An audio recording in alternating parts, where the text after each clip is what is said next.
Manughatag sang tanan nga kaalam, manunudlo sang tanan. Hatagan mo sila sang husto nga pagpalangga, kag paghangop suno sa tagsa kahuna-huna kag balatyagon. Hatagan mo sang paghangop ang ilabatan-on nga mga panghuna-huna. Kabay hindi sila magkataka. Mawad-an sang paghangop sa ila sa mga ginatuduan kag tuludluan. Bugayan mo sila sang mainantuson, kag malawig nga pasensya, kag paghangop. Kayang dalan pakadto sa kamatuoran, hindi mahapos. Ipadumdom kag ipaathag mo sa ila nga hindi sila dapat magkahadlok kag mawad-an sang kusog. Kaya ang nagligad niya kabuhi, kag ang palabuton, hindi dapat kahadlukan. Tudloan tani sila kung paano magmalipayon samtang nagapanglakaton sila subong sang paglabot namon sang amon nga handom.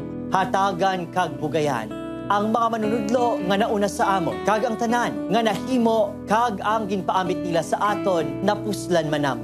Ipalapnag pagid ang inyong mga maayong buhat kag kasanag nga nagaputos kag nagalikop sa tanan nga mga manunudlo. Makatindog man sila suno sa ila hinambalan, matunan man nila magpalangga kag maghigugma suno sa ila hunahuna kag dikta sa ila balatyagon.